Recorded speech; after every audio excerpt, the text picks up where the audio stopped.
bad lighting, bad acting, bad dialogue, awful music, and lots of sex. Pornography can be a very sensitive subject since there are many different opinions about it. Whether you like it or hate it, we can all agree that watching pornography, like anyone else, has an effect on your brain. But what does watching porn do? And how often do you need to watch for effects to take place? Let's dive into the world of science to explain what pornography does to your brain. Effects of availability. When you think of porn, you might go right to the 70s with the shag carpets and pizza boy plotlines. But when we think of porn, the word taboo comes to mind. The fact that you've watched porn used to be something that was looked down upon and never spoken of. You know, like saying Voldemort's name. Shoot, I said it. Nowadays, it's much less of an elephant in the room. With the rise of the internet, pornography, like most everything else, became much more available. In his 2002 book, Striptease Culture, Brian McNair states about half of all internet activity is sex-related.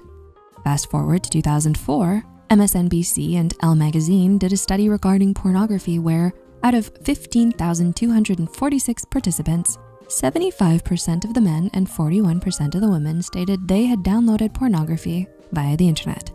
In the 2008 book, The Porning of America, they explain this phenomenon. Once porn became available on demand and it didn't risk a computer virus with every third click, more escalated topics were searched and more people watched porn in general. Less problems, more pleasure. When smartphones came out, teenagers jumped on the bandwagon and boosted the numbers once more. It's a mobile computer that can be taken out of adult supervision range. Kind of the perfect storm if you think about it. Effects on the brain. In a study done by researcher and author Barry Gunter, he found that teen males were more interested in more erotic types of pornography and wished they could experience it for real. It was also found that if the participant had a more positive or accepting opinion of pornography, they would be more often aroused when watching. Well, duh. I don't think that we needed a study to tell us that last part. Anyway, Patrick Fagan, PhD, compiled research on the effect of pornography on married individuals with families. Through his research, Fagan found that pornography can change someone's opinion or perception of what sex is. He also noted that males who regularly watched pornography had a higher tolerance for some fun and weird stuff in the bedroom. We see you, Christian Grey. They also may have a higher tolerance for seeing someone as an object rather than a person with value. Effects of addiction. Like anything else, too much of a good thing can have negative effects, so moderation is key. Look, chocolate cake is amazing, but you can't have a slice of decadent, sugary chocolate cake every day. Eventually, that can catch up with our physical health and bodies. The same thing can happen with your mind.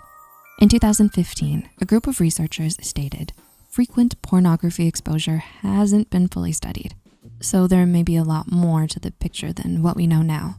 In 2011, Donald Hilton Jr. and Clark Watts did a study on pornography addiction. They found that the brain activity produced by cocaine addiction was identical to brain activity from pornography addiction. A similar study was done in 2004 with methamphetamines and had similar findings.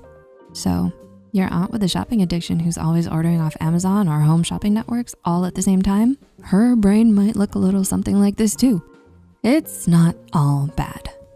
We know that there's limited information on the subject, and the majority of it sounds really awful.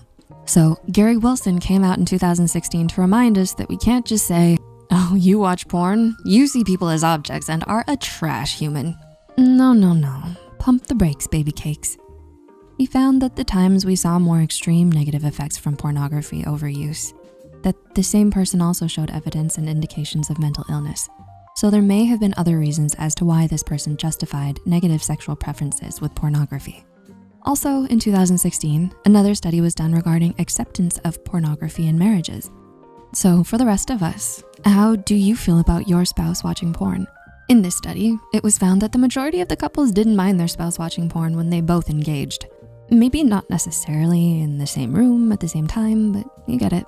Specifically, wives in the study felt positively towards pornography, as it's a way for them to gauge sexual satisfaction. You see something you like, you try it out. Might be a good time. Pornography